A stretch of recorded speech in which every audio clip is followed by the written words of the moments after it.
Welcome to the Check Your Head podcast, the podcast where notable musicians and experts come and share their personal stories and their solutions for mental health and wellness.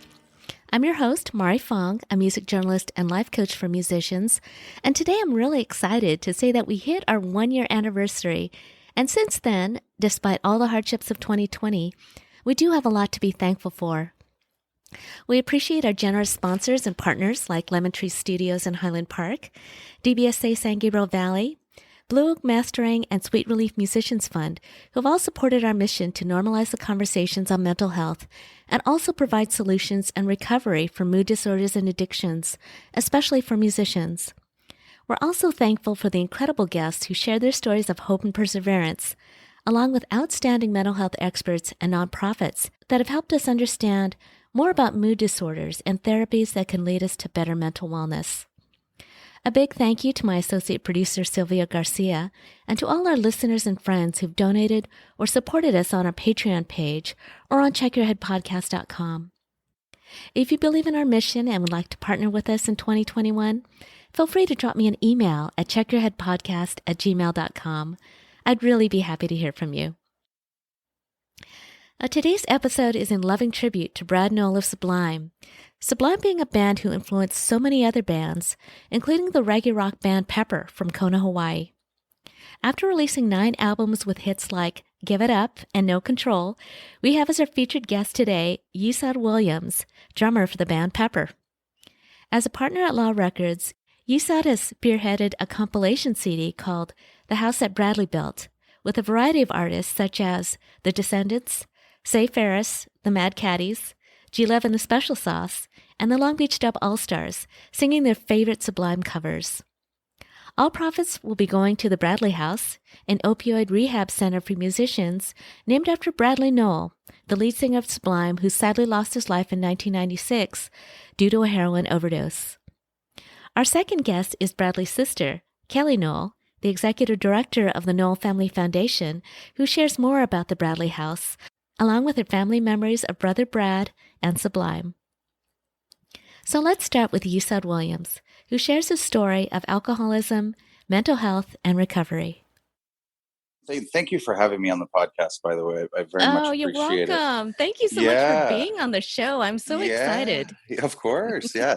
But just touching on what the show's all about and whatnot, I mean, that time, so there was that beginning time of the band that was so much fun and it was so great. And I've always, in my life, with my struggles personally with addiction or any kind of mental illness, it mainly centers around my mother, because she was a very bad alcoholic. She passed away in 2008. It's crazy. It's been so long ago.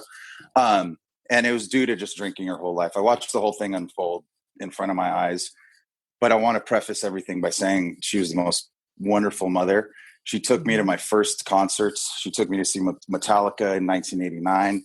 I got to meet all the guys because she worked for the promoter. So she really as kind of troubled as she was in her mind, she had this whole thing almost figured out for me. It seemed like when I look back on everything, in 2008, like I said, when my mother passed away, I knew everything about alcoholism at that point. I knew the ways to deal with it. I'd been through sending my mom money, having to cut her off because she was still drinking, having her promise to me she wasn't going to drink. We come from a very small town, so I'd have friends calling me and telling me hey man, I had to pick up your mom hitchhiking.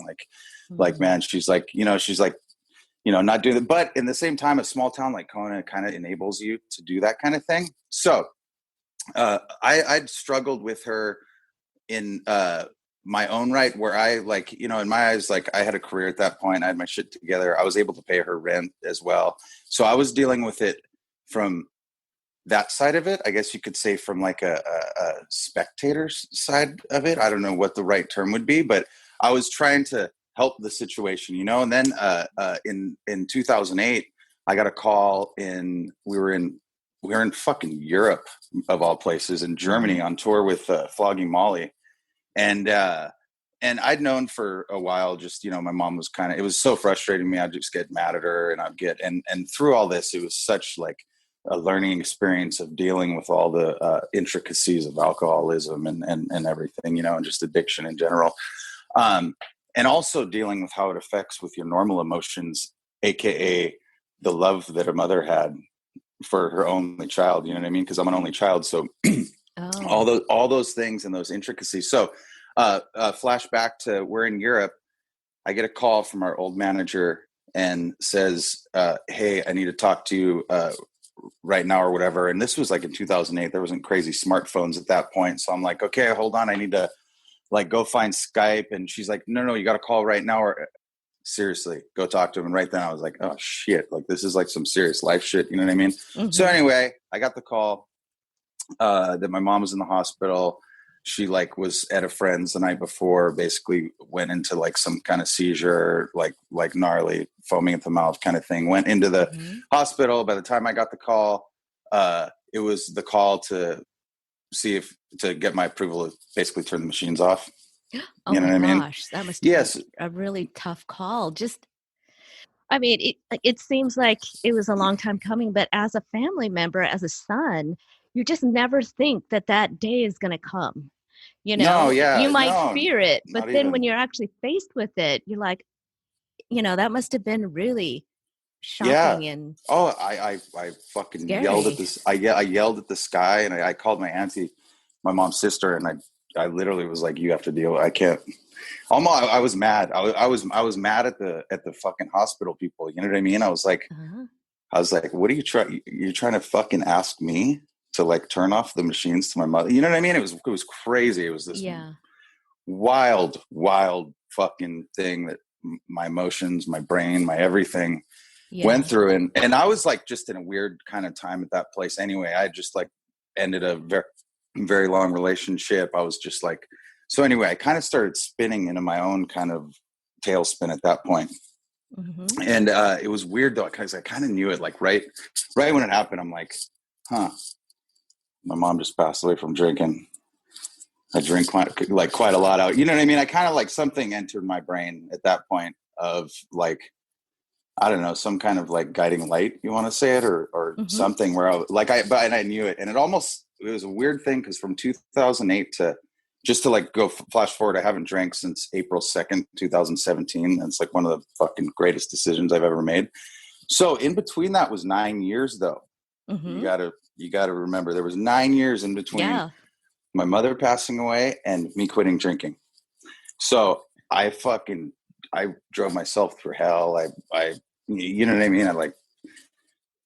I disrespected myself in many levels. I wasn't happy with the person I was. And it all started with that like guiding light in my head, telling me that I know I shouldn't be drinking, but I was all good. Cause I always had this thing in my head of, since I was a younger man of like, I'll be all good when I'm 50 years old, just having a couple beers and in the backyard barbecuing.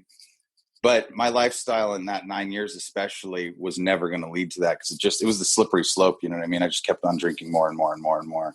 And it just wasn't good. Well, the thing too is that addictions like alcoholism can be passed down in your DNA. And even though, you know, maybe you didn't start out to be a drinker, but because you have that DNA, it can come out, you know, at any time. And you don't even know when it hits you. Cause like, sorry to cut you off, but it's like, that's what, during that 9 years, I had a realization where I was like, fuck, I'm drinking to be happy now. Mm-hmm. You know what I mean? I'm not drinking cause it's like necessarily like, yes, I was having fun, of course, cause I'm a happy person and I would go hang out with friends and we would have fun adventures and whatnot. But like the root of it all, and those times when it would just get real dark, it was like, I was drinking to be happy. And that's like, that's what you're talking about. It's like, it'll get you, you know what I mean? That's the slippery slope. Yeah. And then especially, I mean, with your mother's passing, you know, you were talking about anger, you're talking about, I mean, years of having to kind of, you know, even though she was a good mother, there was some babysitting that was going on, right? You would get the 100%. Call and, you know, you would have to talk with her about her drinking. And I'm sure there was, like a frustration as you were growing up, because I'm sure that alcoholism got in the way of her really, you know, being able to be there for you. Yeah. And, you know, and, sometimes that happens. You grab the drink because it's hard to deal with those emotions, the healing of losing your parents. You Yeah, know, no, no, totally, 100%. It involved me just going on a point of drinking for a few days and then not remembering something, or like my current, my wife right now, she like during the breaking point of me quitting drinking. I mean, I guess I could talk about that. There was a time where I don't know what had happened. We went to like, do our normal kind of have fun. We went to a party of some sort.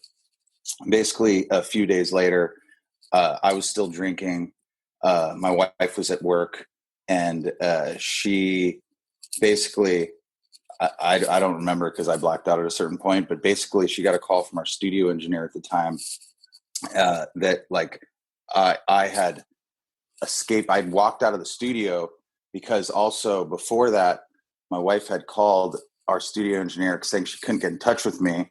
I was passed out drunk at the house. My studio engineer came, grabbed me, like I don't remember any of this, grabbed me, took me to the studio, and then I was just like hammered drunk there, and I left, I guess. And they were like, holy shit, he's gone. Like we don't know where he went. Like whatever, flash forward, long story short, my wife found me on fucking the side of the street, like on a curb or something, like sitting down, you know what I mean? Like, so if that's not a dark place, I really don't know what is.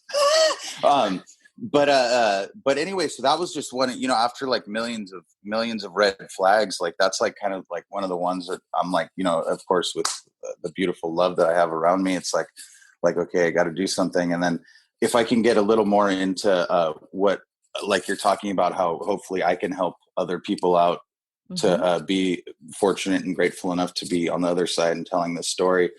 Around that time, I remembered I have a really good friend named Adam O'Rourke, who is also a shredding drummer. He used to play in a band called 2 Cents that we used to take out on tour with us. And we used to party tons and like have great times on the road. And they were just, liked all the music we liked. Great guys, loved them. But anyway, around this time, I remember just reading on like his Instagram or something a year or two before that he hadn't drank for like 2 years or something like that. Like, and I was like, that always kind of stuck in my head. So after this, like one of the dark periods I've experienced through alcohol, and coming back and finally, I think having within me like the final straw of like something really has to change, in fear. I guess I had the fear in myself of like, shit, something really has to change. Like I'm scaring myself kind of thing. Well, what was that? What was that exactly that scared you enough to really think about your drinking? I guess just the like complete loss of control, Mm-hmm. like, I mean, you talk about like blacking out, not remembering certain shit once in a while. Like that was a like semi-regular occurrence with me, but not at the level of that, of being just completely fucking out of control. Cause like, I mean, I could have died super easily and gotten hit by a car, or like that loss of control that happened during that day is what hit me and drove me to call my buddy Adam. So I called Adam and I asked him, and I'm like, hey, what did you do? You're quitting drinking and whatnot. And I told him about, everything about my mom, about this and that, and just everything that goes my whole life of drinking, especially those 9 years. And he basically was like, oh man, yeah, definitely. Like you definitely should like quit drinking, man. Like it sounds like you're like, at the breaking point, I guess you could say, or whatever. And he's dropped this one on me. He's like, hey, do what I did. He's like, quit drinking for 3 months. Just give it 3 months. Then start drinking again, man. Like, but just see what 3 months does to you. You know what I mean? And I'm like, okay. So it wasn't even really like I was planning on quitting drinking at that point. And I was like, okay, that sounds cool. I even did it in my head. I was like, hey, it was April 2nd. So I was like, 3 months. Okay. I can drink again on 4th of July. Like I was not fearing fucking the commitment of quitting drinking. You know what I mean? Which is, I think a lot of people look at that and they're like, holy shit, fuck that. But they don't realize that, or what happened to me could probably happen to them. And after a month, I was like, oh my God, I feel so good. Like I feel so amazing. And then, so flashback though, back to Adam, when I was talking to him on the phone, he hit me with this one too, where he was like, hey man, I think it like really sounds like, you need to quit drinking. And if you don't, it's going to kill you. That was a huge, huge part, a huge Well, piece. did you have any physical things that happened to you or mental things that happened to you that you kind of attributed to drinking too much alcohol? I was majorly affected mentally. Like I just was not, I was fucking depressed. I was like, and the only times I would really like be like happy was when I was drinking. But another thing, which I fucking, Adam, man, Adam is my savior, I swear. He told me how he's like, trust me, man, the longer you not drink, the more empowering it'll become. And like, the more proud you'll be, and the more like, and it's so true. It's just all those like just emotions or whatever, they all grow to exponential levels that I've never even fucking experienced till I quit drinking. It's amazing. Now, when you stopped drinking, it sounded like you kind of did a cold turkey thing. Yeah. Did you have any physical effects of withdrawal, or were you just like, okay, and just started eventually like getting it out of your system and seeing the positive changes and the positive feelings that come with it? Yeah, I'm so lucky. I totally did cold turkey, and like, yeah, it was all, yeah. I mean, I wasn't in my right head for a couple of weeks, just depressed and bummed out and like feeling like shit. And like, I mean, it's a full blown depressant into the nth degree. You know what I mean? So That's it's like horrible. yeah, well, It's but just a it's true. horrible. It's just that's like a tough feeling, Yeah. to live with. And I'm going to commend you because there are people that have gone to those depths and think, well, I'm just going to start drinking again because I don't like Yeah. how I'm feeling, and then you're just Yeah. right back into it. But Which I did. I did it so many. I mean, I've done that so many times over and over for so many years that like, it's just the same. It's the definition of crazy. I think when you're deep in alcoholism, it's like you're doing the same shit over and over. So what is going to happen? But the bad thing is it's going to get worse because you drink more and you drink more and you drink more and you drink more. And like, I just feel lucky that I'm very grateful to be on the other side, which is why I can talk about it and why I'm able to hopefully shed some sort of light on it. Like my buddy Adam did to me, you know what I mean? It was amazing. yeah, you're talking about how things started to change, how you Yeah. started to feel, and it Yeah. sounds like your emotions got even brighter. Oh yeah. Or more expressive, or you were able to feel Oh yeah. the good feelings more. Yeah. Yeah. I fell in love with myself like way, way more. You know what I mean? I was like in the best way ever. I was just like, oh my God, like I've been fucking suppressing all the fucking good shit in me. Like, you know what I mean? Like, and not like fucking, I hate myself before that. It's just like, I did not know my potential at all. You know what I mean? And it's like, I mean, I could run you down a list of the positive shit I've done in the last 3 years that I would have never done if I was drinking. You know what I mean? I'd probably be doing just my bare minimum, you know what I mean? Which is like, I play drums for Pepper, like right on. It's all come to light. It's like, just even I think the first thing I noticed was, I grew up surfing. Obviously it's like what I live to do. You know what I mean? I wake up in the morning, I look at the waves, and then I go surf, and then I start my day. That was the first thing I noticed. I was like, oh my God, I'm waking up early every morning. I'm fucking surfing so much. This is amazing. And that alone is going to make you feel better. No matter the exercise and being out in the water and being out in nature, that's like so good for you. The negative ions from the ocean, like the whole thing. It's like, so that was like one thing that I really was like, I guess was part of the falling in love with I was like, yes, like this is amazing. You know what I mean? Then the second one was I started reading like motherfucker. I started reading so much, and like my mother always would tell me how much I should read, and I just like didn't have the patience, and I couldn't. I'd read pages of shit, and I would be like, "Oh shit, what? I don't remember anything I just read." So I've been reading tons, and that was the next one that I was just so proud of myself. I was like, "Holy shit, this is amazing!" Like I'm just blowing my own mind, and I don't know, that was the domino effect, and I would keep thinking back to Adam. I'd be like, "Holy shit, man!" And I'd text him. I'd be like, fuck, you're so right. And then unfortunately enough, he actually relapsed when my buddy Adam had problems with like pills and stuff. And he kind of disappeared for a while right after I got my drinking together and got like left it behind me. And then he got clean again. He actually went to rehab and he got clean again. Another big pillar for me was I went to Nicaragua on a surf trip the September after the April that I quit drinking, and I was meeting all my friends I grew up with in Kona there, and I was real worried. I didn't know, like I was thinking maybe I'll start drinking then, you know, like all my boys I grew up with that we grew up drinking together. You know what I mean? That's like that's just what we did as the boys in Kona, like whatever. So anyway, I got down there and all the boys were like, "Hey, Yee, we heard that you haven't drank for like 6 months. Like, that's fucking epic." And I was like, yeah, fuck yeah, it is. It's so epic. You know what I mean? And I don't know if it's like, I mean, those are all the friends that dealt with my mom firsthand. I think that was the last thing that I was like, okay, I'm pretty sure I'm done for good. Well, that's really wonderful that your old drinking buddies kind of, congratulated you and gave you the high five. Because, they're my friends. That's why first. Shit, they still are, but I don't drink. That's all. I drink LaCroix now. You know what I mean? There's a lot to be said with the people you surround yourself with, you know? Yeah.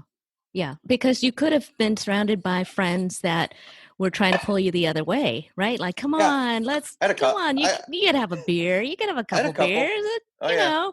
And then, like you said, there's a slippery slope. And I'm sure you've gone through that, right? The back and forth and, trying different ways to be able to maybe drink and, not get out of control. But, you've thankfully have got to a point where you know your body and you know your behavior, with alcohol. And I mean, that's a real sense of maturity, right? Yeah, through experience, through like tough experience. I hope and yeah, I mean, there's like all those stories, like I mentioned, the one of me ending up on the fucking side of the road. It was tough, man. It was fucking brutal. Like it took me to the ends of like being on the other side of trauma and back again. You know what I'm saying? It's like all these traumatic experiences separated me so far from my true self that I like literally was looking back at like, who the fuck is this guy? Well, I'm sure you heard of stories the day after. I mean, those would have been shocking if you completely black out and then find out that you're like, what did I do? What did I say? That must have been, but just the ones where you overhear people talking about the night before and they're not even talking to you, but you have no recollection of what they're talking about, but you know you were there, but you don't want to admit it. So you're not going to interject into that conversation. That shit killed me. And that's funny. I've never even like realized that, but thank you for making me realize that. Well, but that was just a tough one. That's why, because it would hit me hard in the head just by myself, and I wouldn't tell anyone because I was fucking ashamed of not remembering shit. You know what I mean? And like, and being an alcoholic or being in need of help. It's tough, I think, for guys, especially because you grow up, being the problem solver, right? Totally. And being like, I'm going to keep going because I can do this. I can conquer this by myself. I'm going to, do it my way. I'm going to do it my way. And then when a drug or an alcohol or something beats you and you let go, right? You let go and you try someone else's way that has worked. You're thankful for that, right? Yeah. You're thankful for that. That's why your story, sometimes people will bang their head against the wall for so long, and some people can fall away and not make it. So to share, your solutions, and, you went cold turkey and you started seeing all these great, things mentally and physically that were happening to you as you got off of alcohol. Yeah. Yeah. And I'm sure with all of that came, other things that fell off the way, like maybe nutrition or thinking about exercise and thinking about all the different things, because you get lazy, right? You just, maybe you're just focused on. And all the drinking. Fucking all the sugar in alcohol. Come on, man. No, the health. That's a very good point. Thank you for bringing it up. We moved to the mainland, started the band. kind of just ate like shit because we were flat broke. We would literally buy at this place called Toes in San Diego, because we moved from Kona to San Diego in 1999, the three of us together. We would buy this one bean burrito that was 59 cents, and we would ask them for another tortilla, and they'd usually give it to us for free. Sometimes they'd charge us like 15 cents, and we would make 3 burritos out of the 2 tortillas. And like, so like all those beans got lard and all this shit. So anyway, so I gained some weight in my early 20s again. And then kind of during this 2008, when I think my drinking kind of really ramped up in that 9 years, like I gained a ton of weight. At that point, I was like at 240 or something like that. You know what I mean? When I got to my heaviest, but it was a mixture of everything. It was how bad alcohol is for your body, with all the calories, all the sugar that just basically turns into carbs. But along comes with it, and all the like the fact of like you respect yourself less, in my opinion, and you don't care about yourself as much. Not only are you going to eat bad, but you're also going to take care of your body less. After the 2 months of not drinking, I was like, holy shit, I'm losing more weight now too, like exponentially, and I knew it. I was like, it's just because I'm not like flooding my body with alcohol. So that was another pillar, which was like the surfing more, all the colors of the rainbow opening up to me, just being more inspired in general and everything, just the man that I am, and this opportunity of life that I have, just being inspired and seeing my potential in general, seeing my friends and having them support me. My band, of course, supporting the shit out of me through everything, through when I was at my worst to when I went where I am now, which I consider is at my best and getting better every day. But yeah, so my health regimen is, as far as like, what would you call it? Regimented exercise. I try to surf every day. That's good cardio. Which is pretty solid cardio. Swimming is the most amazing exercise ever, because obviously you do like 2 laps and you're like, oh wow, that's harder than I thought. So and then I do rudiments every day for with drums. You know what I mean? Like whether they be just paradiddles on my drum pad or on my like practice kit that I have back there. That's another thing that has came to light, is I've fell in love with the drums so much since I quit drinking. I've learned so much that I should have known a long time ago, just when it comes to like technicalities, fundamentals, everything. And now I'm so proud of myself as a drummer. Like I'm just like, I'm like, yeah, it's amazing. Like, so that's just another aspect. Thank you. Even more of a badass. But as far as eating, I don't eat any meat besides fish. I'm pescatarian. I can't give up the fish, like especially sashimi, raw fish. Good.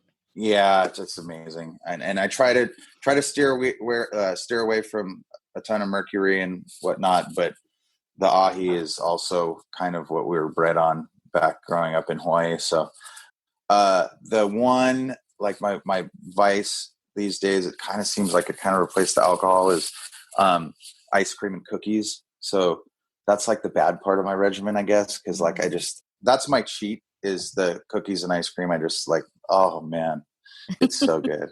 But besides that, and then besides that, I wake up and I take 3,000 milligrams of spirulina, and I drink either coffee or yerba mate, which I need to go back to yerba mate because I like to go back and forth. So like the caffeine keeps working.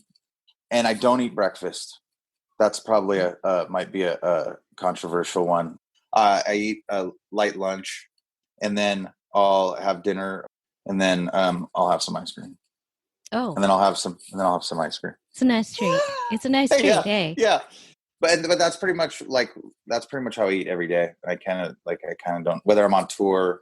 We're lucky enough that we've realized that on tour, which we can't wait to get back out there and play for you guys and everyone again. But we've realized that a toaster oven on a tour bus is the equivalent of having a damn oven on there, because I'll throw smoked salmon in that thing and sear the smoked salmon, and it'll smell like the best pastrami you've ever smelt in your whole entire life. And I'll throw it on a bagel with some sprouts. That's the other part of my diet. I'm huge on sprouts. Alfalfa sprouts. They're a living entity. You people need to eat them. They're so good for you.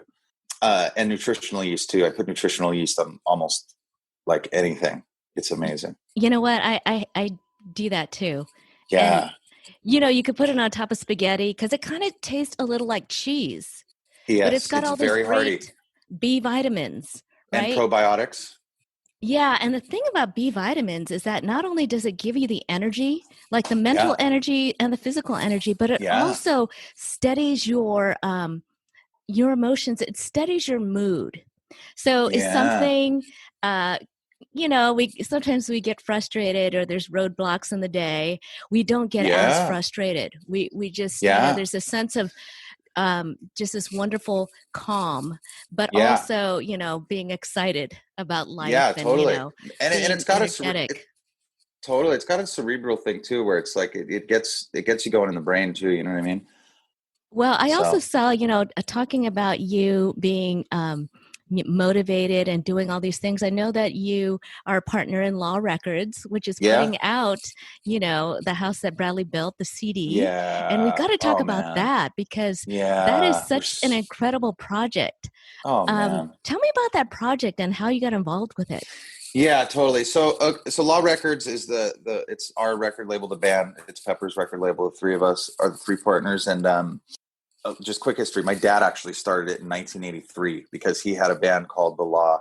So he started the label, and then we revamped it in 2003 and brought on Paul Milbury, who's the general manager of Law Records these days. And he hit up the Nowell Foundation because he had talked to Kellie, who's Bradley's sister, Bradley from Sublime's sister, and pitched the idea to make this acoustic tribute because Pepper probably wouldn't be a band if it wasn't for Sublime, along with like a ton of our peers bands. So he's like, Bradley's one of the greats to us, and like to be able to honor him in any capacity is such an honor, and we're so grateful for it. So Paul hit her up, and we're really big fans of the Sublime and Friends acoustic album that they put out in 1998, I believe, right after Bradley passed away, which is in turn just him playing acoustic guitar and singing songs. And that was our inspiration for the content of the house that Bradley built. We were like, we want to go hit up all of our friends' bands. We want to hit up bands that we're fans of, that we love, that inspire us, and see if they'll donate their time to do a Sublime cover of their choice that inspires them. And in turn, all the money is going to go to the Nowell Foundation to build Bradley's house. Mm-hmm. And that's going to be an 8-bed inpatient rehab center in Orange County, California, specifically for people in the music industry and musicians that are battling with addiction, and to bring some positive to people struggling with the same battles that unfortunately Bradley's life succumbed to, and we're turning all that into amazingness, which he does every day because his music it's magic. It's absolute magic. Well, it is. And, it opened up reggae, but it opened up like a mixture of, rock and surf and, ska, and it inspired so many bands. Mm-hmm. And the fact that he passed away from a heroin overdose in 96, really before they even got to the level of so many people knowing about Sublime. So totally. It's wonderful to know that, not only his music is going to change the world and, the music industry, but also, his life is going to represent recovery and healing. And also and also, how it is, people that are struggling probably aren't going to be like very well off with money for recovery either. It's like the foundation says, where there's a will, there's a way out. And that's what the Nowell Family Foundation is all about. And that's what Bradley's house is going to be about. And we are just amazed at the response. Yeah, it's amazing, man. We've got the Descendants recovered the song Hope that Sublime covered of theirs. When we started down this road, we would wake up every morning. We're like, oh my God, this is like Christmas every morning. And I tell you what, I would not be enjoying this as much if I had fucking alcohol in my life, nor who knows if it would even be happening. I don't know, but it's just, I enjoy it. Man, I'm so happy. I'm so happy for you. I'm so happy for you because, getting clean, it's also getting clearing your mind, and just, it sounds super corny to say like a natural high, but there are so many natural highs, Yeah, that totally. your body can provide when it's healthy and happy. And Totally. the people that you have on this CD, you have Jim Lindbergh of Pennywise. You've Yeah. got G-Love. Yep. You I got played Long. I played drums on that song, by the way, too, on Very the nice. April 29th. The thing about this that I thought was super cool too was that a lot of the songs were never released, acoustic covers Yeah. of Brad's music. And so these were like Sublime songs that people have never heard, along with the fact that Rivers of Babylon Oh my is God. sung by Mm, Brad's son, And Jacob, oh, and his dad. oh my God. Have you heard it yet? Have you gotten I any haven't. advanced copy? I've been trying to find it because, well, but what I did do was I've heard Jacob sing, and Yeah. my gosh, Yeah, he what can a wail. voice! Yeah. What a I mean, voice! the And guy's got the DNA, man. yeah, he does, and he does sound a lot like his dad, but in his own Yeah. unique way. Totally. Totally. Talk about like filling shoes and like just being, you know what I mean? Like he barely knew his dad and like everything. And that's actually, I want to talk real quick about the Nowell family, man. They are just the epitome of grace under pressure. And they're just, you know what I mean? They're just the most amazing people. And they've been through it all, man, you know? Yeah, and just the fact that you were able to really do something for uh, a man that you inspired you and your band and so many Yeah. others, and just feeling really good about that. Because I did talk with Yeah. Kellie, and Kellie, I don't know, it just seemed like it's coming full circle with the Bradley House. Yeah. They've kind of been thinking about how are we going to kind of pay tribute, but also give back. Yeah. And Yeah. it's whole, and I don't know if hopefully we're some sort of catalyst that maybe is bringing something into focus. I don't know, but from my stance, I want to keep on with, like, it's not just this release with our record label for me. Like I personally want to help people through Bradley's House myself, but I want to honor my mother by helping other people, I guess is what I'm trying to say. And like, I have visions of myself personally fucking inspiring individuals that are at Bradley's House. It's not just about the CD for me. I want to help people. Yeah. And you can, just like Adam helped you, you could be that support system. Anyone out there that's listening, like, just like, man, if you're going through anything like dark or just a bummer of a time, man, like, trust me, it is out there. And there's so much out there, and there's so much. It's just like, you just got to connect to it. Whatever you want to say it is.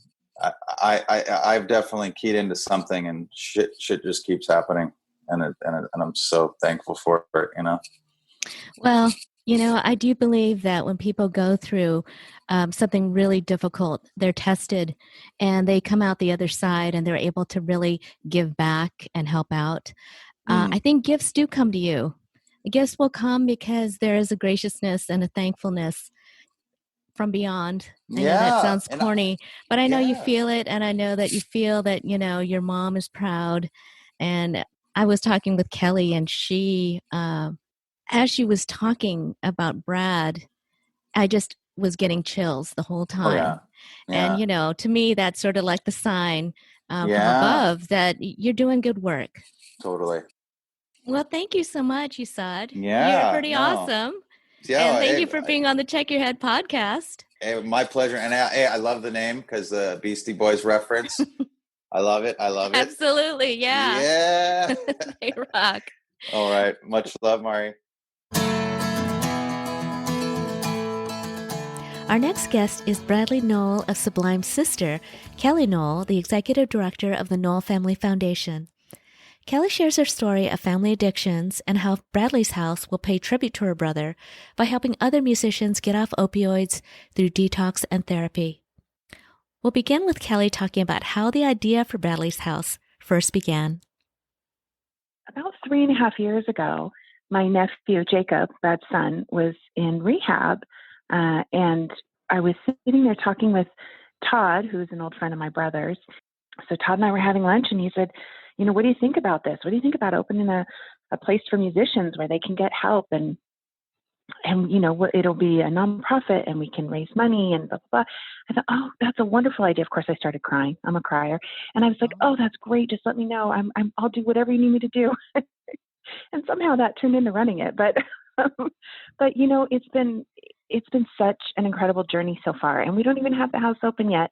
But I know that we're on the right track.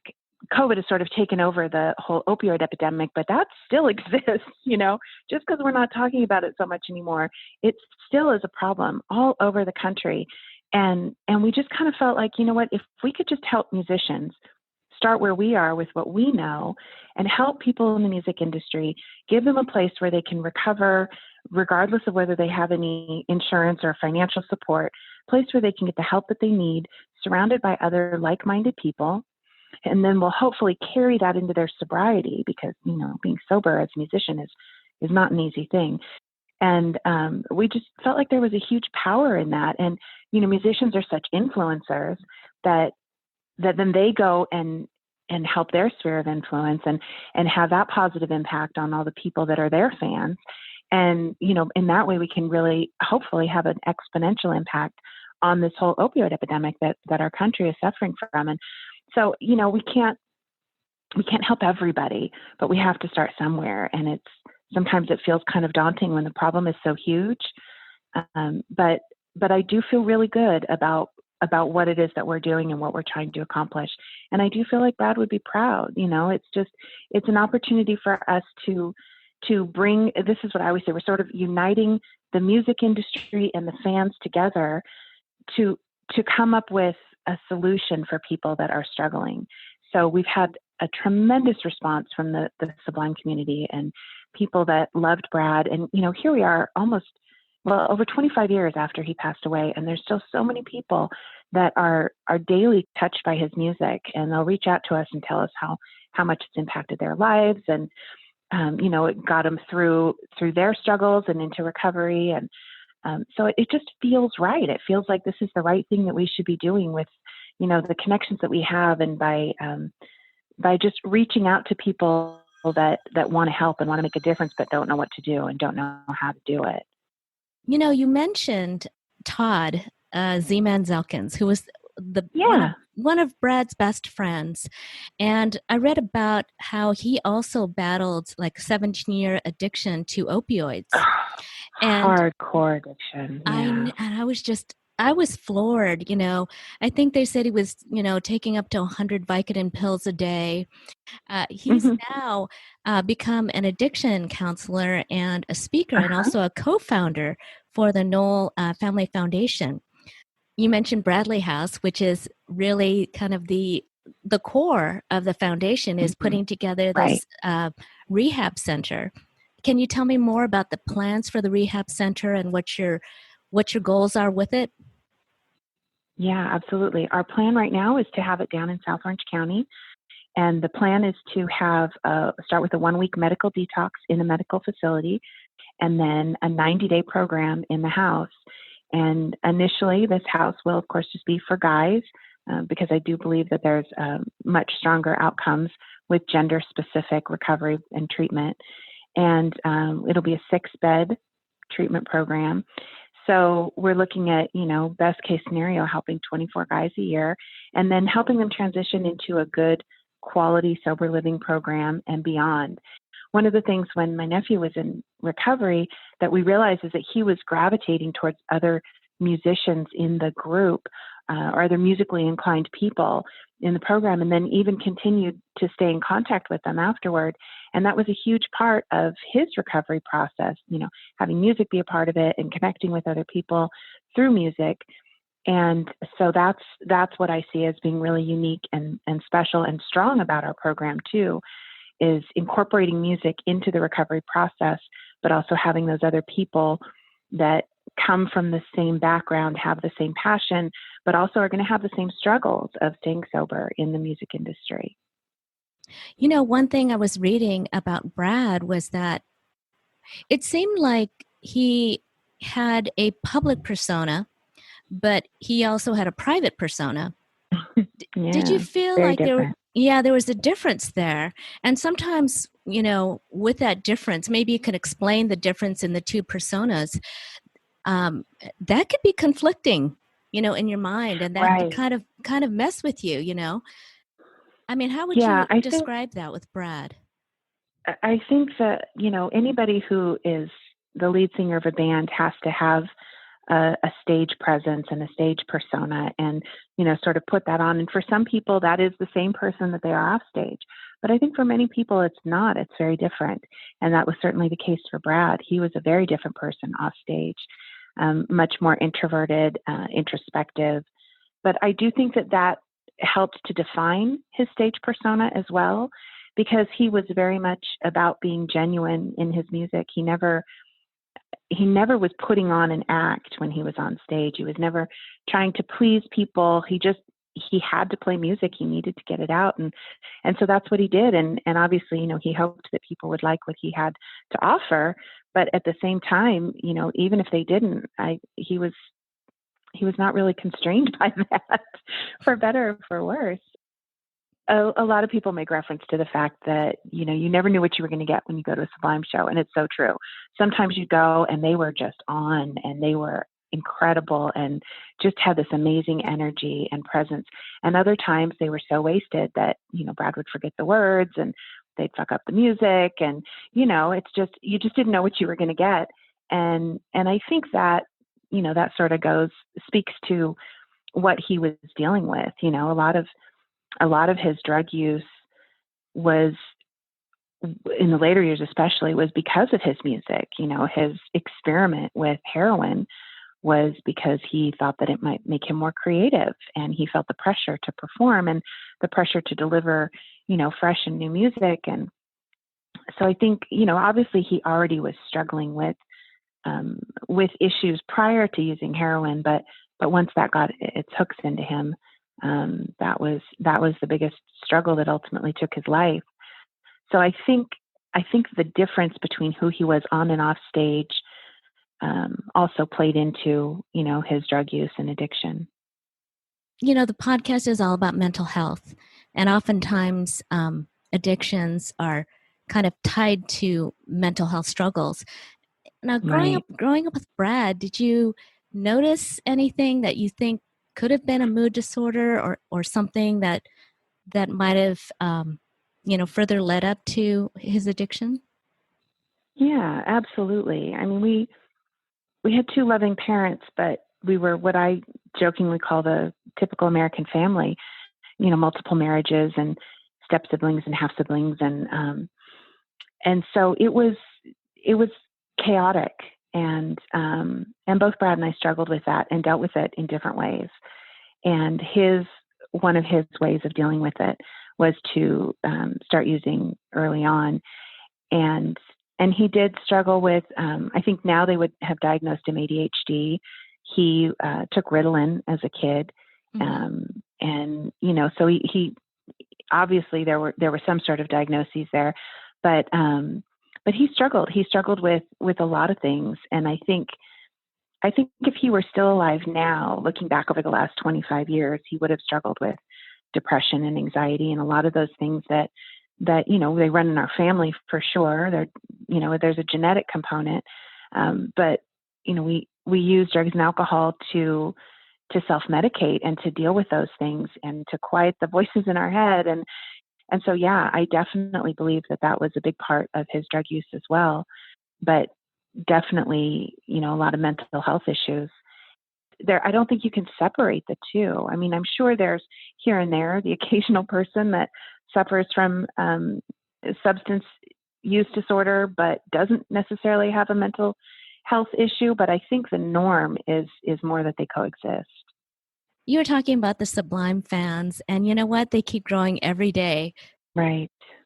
But as his sister, growing up with Brad, I was wondering if there was a story or an example that you could think of that would kind of describe the kind of person that he was.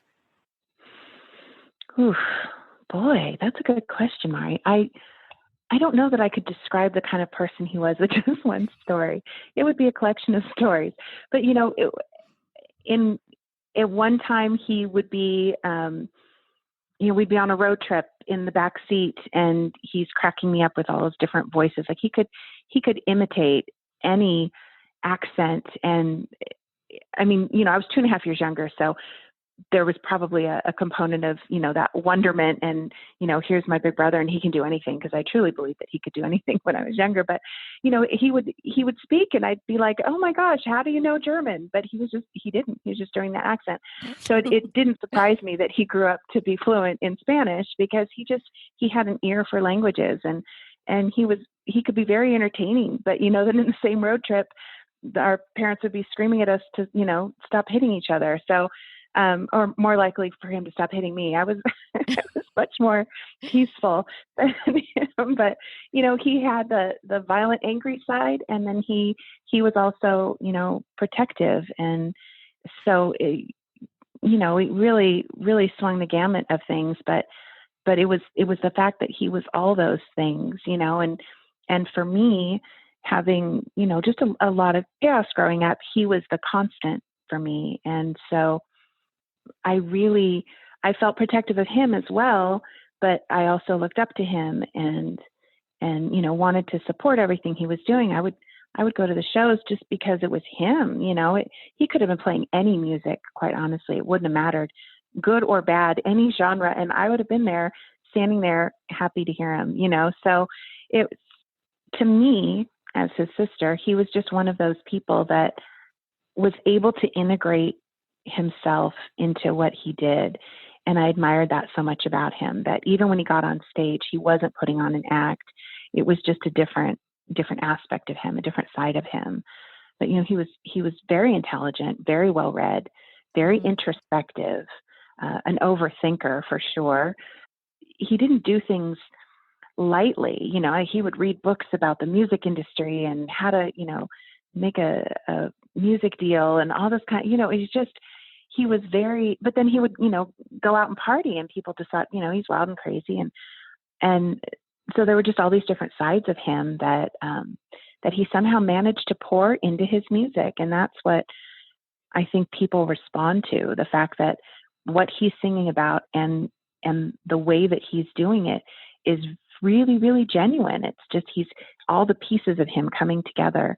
And he just, sort of offers it up in his music. And that's how I interpret it anyway. That's how I've come to understand why he's connected with people on such a deep, intimate level and still does all, these almost 25 years later. Well, I mean, Sublime, so many bands have been inspired by their music, and so many bands have, kind of taken that musical genre and, just, done some great things with it. I mean, Pepper is a band that, really admired Sublime and is now part of this whole CD, the house that Bradley built. Oh my gosh, this album, yes, that is completely because of them. And so he laid out this whole idea for doing an acoustic compilation of Sublime covers by different artists. And I thought, boy, that would be really awesome. And, we've talked about doing something like that, but I wouldn't know the first thing about it. But, Paul did and Yesod did. And they just, in 9 months, they made it happen. And it blows my mind when I think about what they did and how quickly they did it and how well they did it. And I have so much respect for them after seeing all of this. We grew up in a very musical family, not just our immediate family, but our extended family as well. Music was just always a big part of our life. The family parties, several times a year, the whole family would get together and, at some point all the instruments would come out, whether it's guitar, banjo, harmonica, the gut bucket, which I didn't realize was such an unusual thing, but I don't know what that is. And, a gut bucket, what is that? It's like picture like a big metal bucket that you might fill with ice and stick beers in, okay. But then you turn it upside down, put a hole in it, and then there's like a string through the hole that attaches to the top of a broomstick or something. And then you attach the broomstick, use the broomstick to create tension on the string, and you pluck the string, and it's kind of like a hillbilly bass. Oh my So somebody would play the Wow. gut bucket and the just all kind, and then, they get out in hula. We have a lot of family from Hawaii that have been there since the 40s. And so that was a big part of our culture too. And I thought that was normal. I really grew up thinking that everybody did that for Christmas and Thanksgiving and Easter and everybody's birthday. And that's just what we did. And we'd all sing and dance. And it was a great, wonderful part of our childhood. We'd sit around at the parties, all the kids, and we'd go through my dad's music book. He had this book with all the lyrics and the chords and all that kind of stuff. And so we'd go through and decide what songs we wanted him to play and what songs we were going to all sing together, and we'd work out dances. And it was just a great way to grow up. So, my Okay. dad singing and playing was really the cornerstone for us. So it's neat to have him and Jacob doing a song together. Talking about Jacob, I know that he's also had his addiction issues. Uh-huh. And he's got an incredible voice. Oh my gosh. He sounds so much like his dad, but in his own unique way. And God, just a powerful voice. But I read that when he was going through his addiction, that Todd Zelkins helped him get clean and sober, which kind of, comes full circle, right? With all of that. What do you feel were like the key changes, the really important things that made him get clean and sober? That's a great question. And that would be something that probably only Jacob could truly answer. But from my perspective, he was able to recognize that he had a problem, that it was leading him down a path that he didn't want to go. And when he did finally that last time reach out for help, it was because he didn't want to keep living the way that he was living. That was what he told Todd. And so, I commend him. At a very young age, he chose to face things that most people will never deal with, quite honestly, or, people twice his age will eventually get around to dealing with. And so he really, to his credit, dealt with some heavy stuff at a very young age so that he could get clean and sober. And he's got about 3.5 years now. And I tell people all the time how impressed I am with him, because he not only made that decision and got sober, but stayed sober in the music industry. And that's so hard to do. But, he's found ways that work for him, that, allow him to maintain what's important to him. And now he's 25 years old, and he's got this great band and this wonderful music career. And he's so talented and creative and gifted, but has a really great head on his shoulders. And I think that that's rare for people his age. And so I have to give him a lot of credit. He's grown up. He was 11 months when Brad died. So he doesn't have a memory of him. But boy, I'll tell you, there's something to be said about nature versus nurture, because there are so many mannerisms that he has that remind me of Brad, or, vocal inflections just when he's talking or telling a story that remind me of him. In fact, when his voice started to change, I hadn't talked to him for a little bit, and I called to talk to my dad, and he was over at my dad's, and he answered the phone. And for a minute, I thought that it was Brad. And this was like, gosh, almost, 12, 13 years ago. And I just, my heart stopped because I heard this hello, and it was Brad. Like, I just heard Brad, and my brain didn't process it fast enough. And I just thought, oh, it's Brad. All I remember is thinking, oh, it's so great to hear from him. And then all of a sudden I realized, no, Brad's dead. That can't be him. That's Jake. And I just started crying before I could even say hello. I just started bawling for Jacob, this crazy Auntie Kellie. And he didn't even realize it, but that's just the tone. And there's just so many things. And then the first time I saw him perform on stage, I was like, where did he get that? That's so Brad right there. So it's really cool to see how he's definitely his own man. He's not grown up in his father's shadow, but he recognizes and respects the legacy that he carries on. And that's not an easy thing to do. So I give him a lot of credit. Brad's there, like cheering him on and wanting to see him, get to where he wants to go, with his music. And it looks like he's learned all the lessons early on with his recovery. Yeah. He's making really good decisions, which is wonderful to see. And I know without a doubt that Brad is proud of him. A big thank you to our featured guest, the incredible Yesod Williams of Pepper and Law Records, and the heart and soul of Bradley's house, Kellie Nowell. To purchase the 24-song CD, The House That Bradley Built, or to pre-order the deluxe CD, which includes an additional 32 acoustic Sublime covers that drops on January 15th, 2021, visit law-records.com. And again, all the profits from the CD will be going to the Nowell Family Foundation to build Bradley's house. For more on Yesod Williams and Pepper, visit pepperlive.com. And for more on the Nowell Family Foundation and Bradley's house, visit thenowellfamilyfoundation.org. If you're struggling with a mood disorder or an addiction, visit checkyourheadpodcast.com for mental help and solutions. We'll close out our episode with the song Rivers of Babylon, sung by Jake and Jim Nowell, a special duet by Bradley's son and father off the House That Bradley Built CD. If you enjoyed today's Check Your Head episode, share it with your friends and be our friends on social media at Check Your Head Podcast. Leave us a review or support us with a donation at checkyourheadpodcast.com. So until next time, be brave, ask for help, and be persistent in finding the mental help that you need.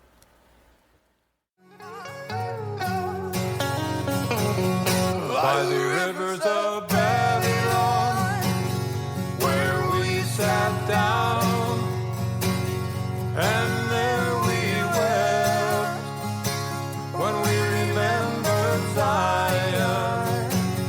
'Cause the wicked carried us away, captivity required from us a song. How can we sing the songs of the Lord in a strange land? So let the words of our mouth and the meditation of our hearts be acceptable in thy sight, O